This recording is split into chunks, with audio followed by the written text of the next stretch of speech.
Bonjour et bienvenue dans le Point Résistance écologique, le podcast qui raconte l'écologie, la vraie, simplement. Je m'appelle Brice Schwartz et chaque semaine je reçois un ou une invitée pour parler écologie, climat et environnement. Nous explorons ensemble les solutions qui peuvent aider l'humanité à faire face à la plus grande crise de son histoire, sans greenwashing ni bullshit. Nous abordons les problématiques qui font du XXIe siècle le siècle des menaces et nous discutons des actions les plus réalistes, concrètes et efficaces. L'effondrement de la société a déjà commencé, la sixième extinction de masse est en cours et le changement climatique entraîne chaque année de nombreux dégâts, morts et réfugiés climatiques. Alors plus de temps à perdre, c'est maintenant ou jamais. Je te laisse directement avec l'invité de l'épisode et notre discussion. Bonjour Mégane. Bonjour Brice, Merci d'avoir accepté l'invitation. Bienvenue sur le Point Résistance écologique. avec plaisir, ravie de pouvoir parler de ce qui m'anime au quotidien. On va en parler, t'inquiète pas. Est-ce que tu peux commencer par te présenter en quelques mots?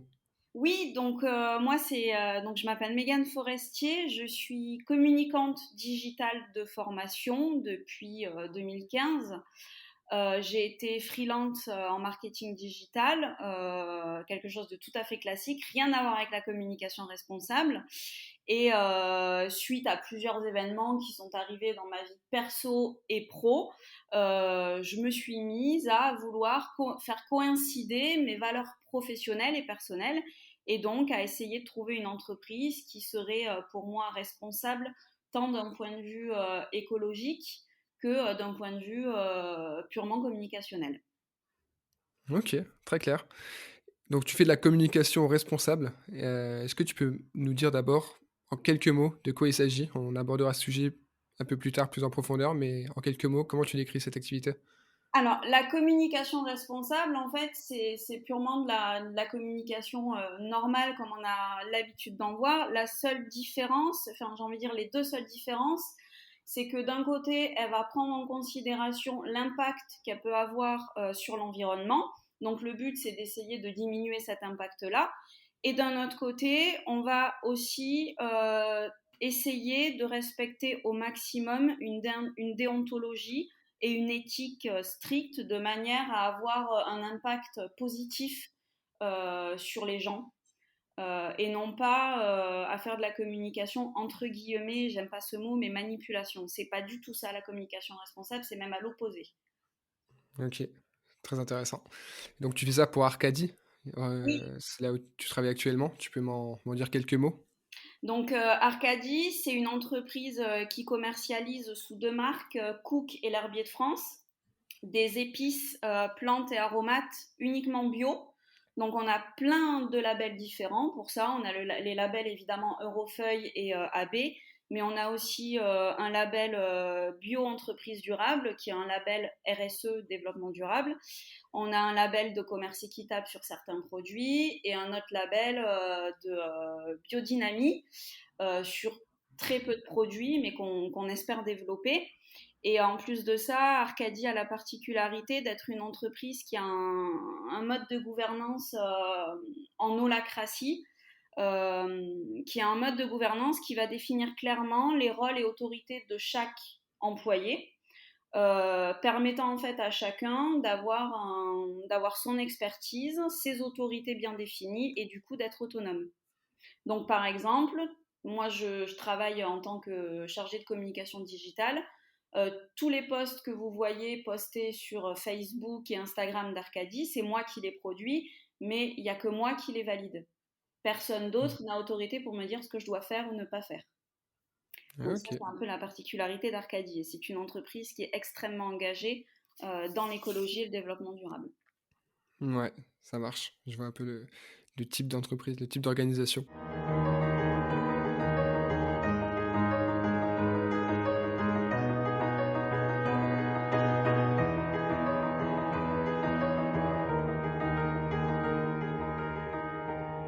On va parler maintenant de communication responsable, vaste sujet. Je me disais que tu étais particulièrement concerné, particulièrement apte à en parler justement. La communication, elle a souvent mauvaise réputation. Je le sais parce que je suis évidemment dedans de par mon métier, mais aussi je fais aussi partie d'autres milieux plus écologistes également, plus engagés où la com a une très mauvaise réputation. Voilà, comme tu le disais tout à l'heure, de manipulation. C'est un peu le cliché qu'on y appose souvent. On va parler de communication responsable du coup. Alors pour reprendre la définition de youmatter.world, qui est d'ailleurs un média que je recommande vraiment, sur les questions, transition écologique, et plus largement, tout ce qui est engagement. Alors, ils définissent la communication responsable comme une communication consistant à prendre en considération les aspects sociétaux et environnementaux pour toute forme de communication, donc publicité, marketing, relations publiques, etc., des entreprises et des autres organisations. La communication responsable, durable ou encore éco-communication s'entend à la fois sur le fond et sur la forme. Sur le fond, il s'agit d'une communication qui tend à valoriser les engagements de l'entité communicante dans les domaines environnementaux ou sociaux, ainsi qu'à responsabiliser les destinataires du message, les consommateurs, les citoyens, etc., peu importe la cible. La communication responsable vise aussi à développer une communication plus écologique et responsable sur la forme, support de communication éco-conçu, par exemple, communication inclusive, etc. Qu'est-ce que tu penses de cette définition? Alors, elle est assez pertinente. Elle oublie cependant, pour moi, certains aspects. Euh, la première chose, c'est sur l'élaboration des messages. En fait, plus que de valoriser des engagements, quand on fait de la communication responsable, on essaie surtout d'utiliser et d'employer des mots justes, d'être clair et transparent. Et surtout de ne pas être clivant. Par exemple, on ne dira jamais que des produits bio garantissent 0% de pesticides parce que c'est pas vrai. Mhm. C'est pas vrai. Dans les faits, on peut garantir sur une molécule 0,001% de pesticides, hein, sur cette molécule-là. Mais dans les faits, on ne peut pas garantir 0% de pesticides. Donc déjà, il y a cette clarification qui nous amène en fait à aller jusqu'au fond et à montrer la complexité de chaque activité, plutôt que d'essayer de donner le poisson, on va apprendre à pêcher en fait aux consommateurs. C'est l'idée qu'elle reprend sur la définition quand elle parle de responsabiliser les destinataires. Ça ne veut pas dire qu'on les culpabilise, ça veut dire qu'on leur apprend à pêcher plutôt que leur donner le poisson. C'est vraiment ça. On leur apprend, on essaie de leur donner les outils pour s'informer correctement et on essaie de faire en sorte que le message soit suffisamment clair et transparent pour qu'ils comprennent la complexité des choses. Le monde n'est pas noir et blanc, il est gris. Mhm. Ça, pour moi, c'est la première chose. Belle image.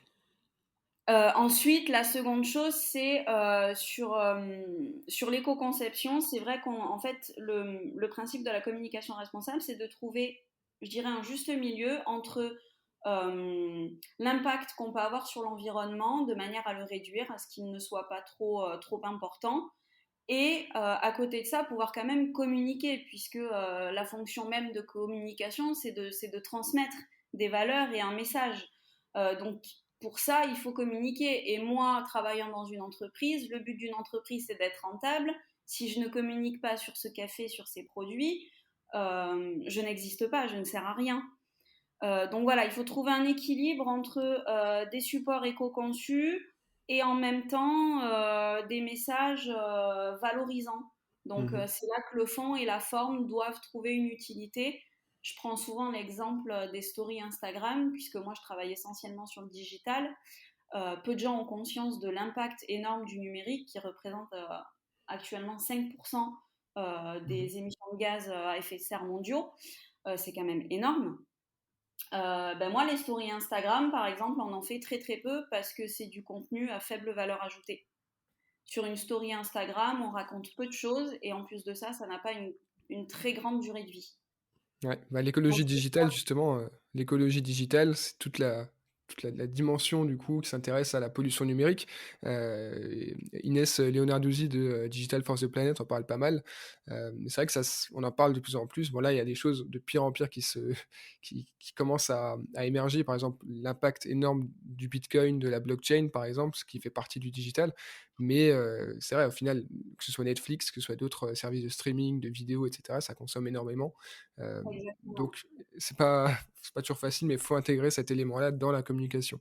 Et sur le fond et sur le fond, comme tu le disais, avec justesse, récemment, je sais pas si tu as entendu parler de ça, il y a une grande marque automobile qui a fait une pub, pour une voiture à hydrogène en, Toyota, en disant, en gros l'image c'était un verre d'eau avec, comme légende: «En roulant avec cette voiture, tout ce que vous émettez, C'est ça. Donc c'est concrètement de l'eau.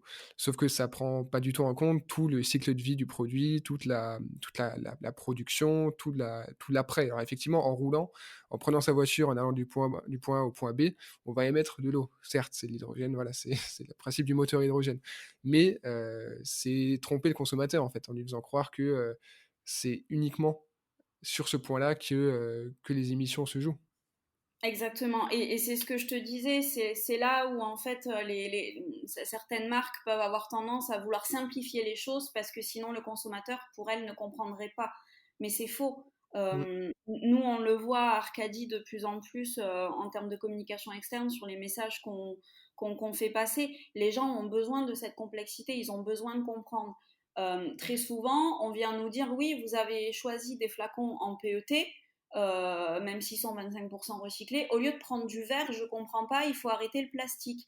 Et quand on rentre justement dans le détail, qu'on leur explique ben, tous les critères qui ont fait, qui nous ont décidé sur ce choix, qui peut être discuté et discutable, et bien de suite on se rend compte que les consommateurs comprennent et justement qu'ils ont même besoin de cette complexité. Et je pense vraiment que plutôt que de leur dire ce qu'il faut faire, il faut essayer faut essayer de les responsabiliser et de leur donner les outils pour qu'ils sachent eux-mêmes comment agir et à leur échelle surtout. Mmh. C'est ça ce qui fait la beauté de la communication responsable, c'est qu'on redonne en quelque sorte un certain pouvoir au consommateur, on n'a pas peur d'aller vers lui et on n'a pas peur non plus de montrer les zones d'ombre. À Arcadie, on va le faire, on est en train de construire des plans de communication pour justement montrer que ben, on n'est pas parfait, il y a mieux, il y a pire, hein, ça c'est sûr, mais il y a beaucoup mieux. On fait des efforts constamment, par exemple sur le PET. Là, on a 25% de PET recyclé. On est en train de faire des analyses pour pouvoir passer potentiellement en 100% de PET recyclé, mais on ne reviendra pas au vert. Et on sait pourquoi. On fait des choix qui ne plaisent pas à tout le monde, mais on les explique. Et c'est ça la communication responsable, c'est expliquer ses choix. Mmh, OK, je comprends bien et du coup, ça amène un peu à une autre question que j'avais, c'est là que se fait la principale différence avec le greenwashing, j'imagine? Oui, en fait, le principe même de la communication responsable, c'est de s'appuyer sur des faits et non sur des opinions et d'essayer de voir les choses au sens large avec des chiffres. C'est pour ça que je te parlais tout à l'heure de 0% pesticides. On ne le dit pas en communication responsable parce que c'est pas vrai. Et c'est trop simplifié. C'est vraiment ce qui compte, c'est la complexité des choses. Alors c'est peut-être moins catchy, moins vendeur, moins marketing, ça fait moins de buzz, mais c'est des choses vraies. Et c'est C'est ça mieux. qui est important. Et il y a aussi un aspect qui est encore plus important, c'est l'aspect déontologie. Type par exemple sur le web, la RGPD, alors il y a la loi RGPD qui nous oblige à faire un certain nombre de choses, et après il y a la vision de chaque professionnel sur ce qu'est la déontologie. Nous par exemple, là, on va relancer notre newsletter blog, à aucun moment on ne parlera de nos produits sur notre newsletter de blog, on ne fait que diffuser des informations, articles ou recettes. Mmh. Alors, c'est de la promo détournée, on pourrait appeler ça comme ça, mais à aucun moment on va leur dire on a une promotion sur notre boutique en ligne, allez acheter un produit. Non, pour ça, il y aura plus tard une newsletter commerciale. C'est un choix. Mmh. OK. Oui, c'est vraiment le choix du content marketing où on apporte de la valeur, on informe au final, et puis au final, voilà, c'est vraiment la phase, la plus en bas de quand on va chercher un client, c'est de l'informer et puis après voilà, si lui ensuite veut faire le choix de devenir client, voilà, libre à lui en tout cas, mais on va pas lui faire de la communication au sens vraiment commercial comme on en voit partout, tout le temps C'est ça. depuis, depuis, des C'est décennies ça. et bientôt un siècle. OK, ça marche. Bon, question un peu provoque, mais est-ce qu'on peut sauver le monde en faisant de la com? Certains vont te dire que oui, certains vont te dire que non. J'imagine que Euh, tu es un peu entre les 2. alors, moi, je te dirais qu'il n'y a que les humains qui peuvent sauver les humains. La communication, c'est un outil qui peut offrir de formidables opportunités comme de très mauvaises opportunités. L'essentiel, c'est qui se sert de cet outil et à quelle fin et auprès de qui va transmettre tout ça. Mais je reste persuadée sur le fond qu'il n'y a que l'humain qui peut sauver l'humain. Après, moi, ma vision personnelle, c'est que la planète, on peut disparaître, honnêtement, elle s'en remettra. Nous, un peu moins quand même. C'est Donc, ça. donc en fait, non, la communication pour moi ne peut pas sauver la planète, mais elle peut permettre aux hommes d'avoir les connaissances pour sauver la planète. Mhm. C'est une question de transmission en fait. Enfin, la définition même de communication, ça vient, bon, c'est mon côté universitaire, mais ça vient de communicare, qui veut dire créer du lien, transmettre. Et c'est ça qu'on fait en communication responsable, c'est qu'on crée du lien, on transmet des valeurs, des messages, des choses vraies de manière intelligible Mhm. pour tout le monde. C'est vrai. On oublie trop souvent ça et on assimile trop souvent la communication au marketing pour vendre des choses, Carrément. ce qui est souvent le but, hein, mais bon, c'est pas non plus, aussi diabolique. Et justement, quand on s'intéresse aux détracteurs du marketing, de la com, qui sont souvent aussi les détracteurs du business et du capitalisme en général, voilà, il y a des choses à apprendre aussi de ce côté-là. On entend souvent, enfin moi j'ai entendu récemment même que, la com, le marketing, heu en dépit de tout ce que tu viens de dire, eux, ce qu'ils pensent, c'est que, ça prive les gens de leur liberté de conscience, de leur, indépendance d'esprit et que du coup, ça leur met des choses dans le crâne et ça les empêche de penser librement. Alors est-ce que ce serait parce que, bah, normalement, ce serait indispensable pour une société vraiment écologique que chacun puisse être totalement, libre de sa pensée et cetera. Bon, ça me semble un peu utopique, parce que, la communication n'a pas forcément justement vocation à manipuler et cetera, mais à faire venir une information à toi. Quel est ton avis là-dessus? Je le répète, la communication, c'est un outil, et la communication, pour moi, est différente du marketing. Le marketing, dans sa définition, c'est faire en sorte qu'une entreprise soit rentable. Et le marketing va utiliser des outils dans la communication. Mais encore une fois, la communication, ça fait partie des sciences de l'information et de la communication. Et on va utiliser des techniques qui peuvent ou pas, entre guillemets, manipuler les gens. Mais alors c'est peut-être dur ce que je vais dire, mais tout le monde est libre de penser ce qu'il veut. Et il y a beaucoup d'autocensure aussi. Et de toute façon, à partir du moment où on est et où on vit dans un certain milieu, dans un certain environnement, on est de fait formaté sur plein de sujets différents, rien que par l'éducation. Et pourtant, ça ne veut pas dire qu'on ne peut pas s'en affranchir. La communication peut justement jouer ce rôle-là d'affranchissement en donnant à chacun des informations, de belles informations. L'écologie aujourd'hui, je suis persuadée que si c'est autant à la mode entre guillemets, même si j'aime pas dire ça comme ça, bah, c'est parce qu'il y a des grandes personnalités qui s'en sont emparées, des grandes marques qui ont su faire des gros coups de com là-dessus. Enfin, on prend Greta Thunberg, on l'aime ou on l'aime pas, mais elle a fait vivre et elle a fait avancer ça. Nicolas Hulot, pareil, avec ses fondations. Enfin, il y a plein de choses comme ça qui ont évolué justement parce qu'à un moment donné, il y a des gens qui se sont emparés de la chose et qui se sont dit, je vois pas pourquoi moi, je devrais être moins visible que ceux qui polluent. Il faut aujourd'hui savoir utiliser les mêmes armes que ses ennemis, sois proche de tes ennemis, sois proche de tes amis et encore plus de tes ennemis. Je pense que là, pour le coup, l'adage est bien trouvé. Mmh. Ouais, c'est vrai. Mais du coup, justement, là, tu parlais des grandes marques, mais tu as cité essentiellement des personnalités plutôt, voilà, polémiques ou activistes. Est-ce qu'une grande marque, que ce soit une marque du CAC 40 ou n'importe quelle marque, en fait, vraiment qui vend des produits ou des services, si elles s'approprient comme ça l'écologie aussi, et ça se fait justement de plus en plus, c'est là justement qu'on les accuse de greenwashing quand les actes ne suivent pas les paroles.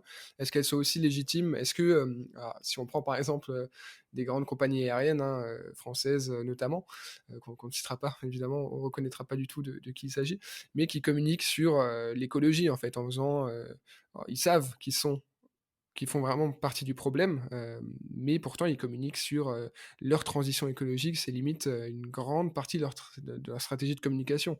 Alors qu'on sait que, pour une vraie, voilà, si on voulait vraiment réduire énormément les émissions de gaz à effet de serre dans les 10 prochaines années, cette compagnie aérienne-là, elle ne devrait pas engager sa transition énergétique ou écologique, elle devrait juste, voilà, changer de métier et parce que bon, même l'avion à hydrogène, et compagnie, c'est pas pour tout de suite et c'est pas non plus, une solution miracle.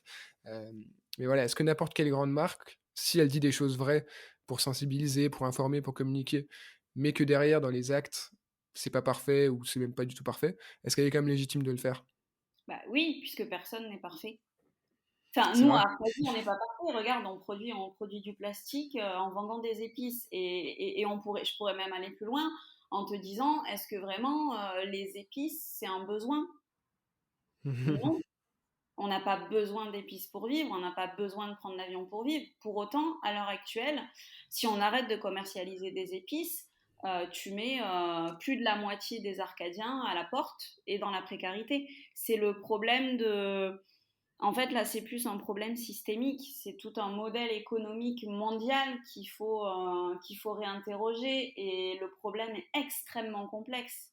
Il y a d'un côté à interroger la valeur du travail et d'un côté l'utilité ou pas de telle ou telle entreprise. Et là, tu renvoies, enfin, à mon sens, hein, à une sorte de dictature du coup, parce que quelqu'un devrait décider de quelle entreprise est légitime ou pas, qui a le droit de vivre et de mourir. Et moi, je trouve ça assez dangereux, même si j'entends qu'il y a une urgence écologique et qu'il faudrait agir. Mais là, je suis un peu schizophrène. J'ai mon côté très humain et très bienveillant qui me dit, mais non, en fait, parce que ceux qui travaillent pour ces compagnies aériennes et ces marques qui au final, ne sont pas tant engagés que ça, ben, ils n'ont rien demandé, ils font ça pour vivre. Et d'un autre côté, j'ai envie de te dire, ben, ils n'ont qu'à trouver autre chose. Mais c'est extrêmement complexe. Et j'ai envie de te dire que j'ai pas envie de te donner une réponse parce que est-ce qu'elles sont légitimes ou pas. Du moment qu'elles disent des choses vraies et qu'elles ne font pas du greenwashing, bah, elles sont légitimes, je pense. Ok. Après, c'est à chacun de se faire son avis, honnêtement. Je pense vraiment que le problème aujourd'hui principal, c'est qu'on veut trop donner le poisson au lieu d'apprendre à pêcher et que peut-être qu'on n'a pas assez appris aux gens à cultiver leur esprit critique. Mm. On est d'accord. Très, très enrichissant en tout cas.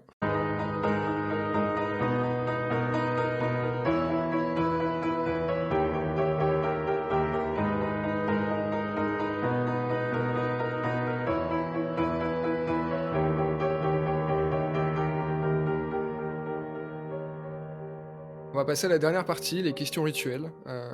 Donc des questions qui sont posées à chaque invité et les réponses, allez, 2-3 phrases maximum, histoire d'être court, concis et impactant. C'est quoi pour toi la résistance écologique? Pour moi, c'est agir pour un monde meilleur, mais à son échelle, avec ses moyens, et sans forcément que ça devienne un sacrifice. Quel déclic t'a poussé à t'engager? Alors, personnellement, c'est de devenir maman il y a 2 ans et demi qui m'a fait complètement virer de bord.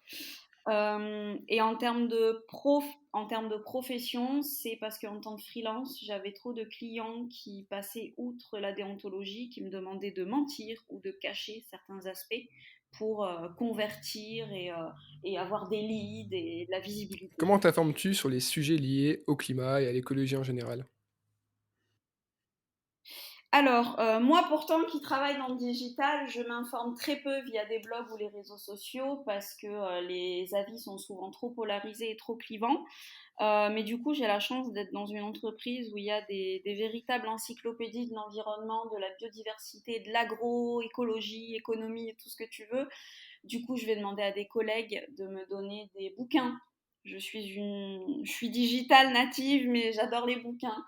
Et voilà, je m'informe auprès de collègues qui essaient de me donner plein de bouquins différents pour me faire mon propre Que avis. veux-tu dire aux gens qui veulent s'engager, qui savent qu'il se passe quelque chose de grave, mais qui ne savent pas du tout par où commencer? De faire un premier petit pas qui ne soit pas trop un sacrifice pour eux.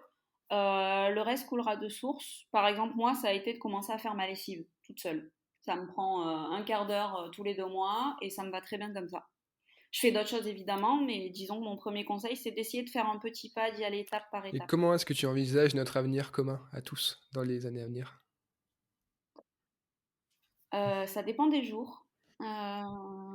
Après, je suis de nature optimiste, donc je l'envisage bien et je me dis que on s'en sortira, et si on s'en sort pas, ben tant pis. C'est comme ça, je suis assez résiliente. Ok, c'est la résilience poussée à l'extrême. Bon, merci beaucoup Mégane. On va finir par dire aux auditeurs, aux auditrices, déjà, quelles ressources tu recommandes sur le thème de la communication responsable ou de la communication en général qui pour toi sont importants?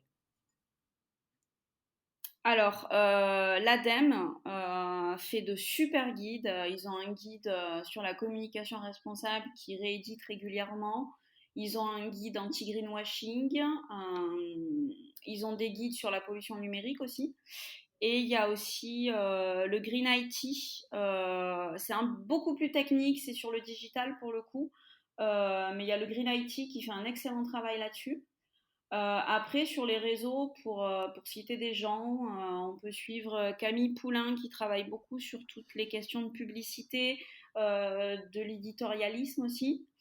On a Charlotte Madère aussi qui travaille beaucoup sur la communication responsable, Romain Rivière, toi-même, Brice, pour Merci. faire un peu de promo. Donc oui, il y a plein de gens qui Ça font marche, plein mais de on choses. mettra tous ces liens en description du podcast. Et où est-ce qu'on peut te suivre si on veut discuter avec toi ou si on veut juste voir ce que tu fais? Sur LinkedIn, Mégane Forestier. Après, vous pouvez suivre Arcadie aussi sur les réseaux, Facebook, Instagram, LinkedIn et Pinterest, ou sur notre site avec notre blog. Et vous aurez des exemples de communication responsable régulièrement. Et bientôt, normalement, d'ici quelques semaines, une charte de communication Ok, responsable. ok, super. Bon, en tout cas, merci encore Mégane. Je te remercie À beaucoup toi. pour ta participation, pour tous ces éléments sur la communication responsable. J'espère qu'on a pu un peu clarifier tout ça, démocratiser un peu la méchante communication au service du méchant capitalisme. Et puis, bah, je te donne rendez-vous du coup, toi auditeur, auditrice, dans le prochain épisode. Merci d'avoir écouté cet épisode jusqu'au bout. Si tu es encore là, c'est que ce sujet t'a touché et que tu aimerais sans doute en savoir plus. Rendez-vous dans les notes de l'épisode pour en savoir plus sur mon invité et voir quelques ressources. Pour soutenir le point résistance écologique, le plus efficace est de me laisser une note et un avis sur ta plateforme de podcast préférée et d'en parler autour de toi. Alors merci d'avance et à très vite pour un prochain épisode.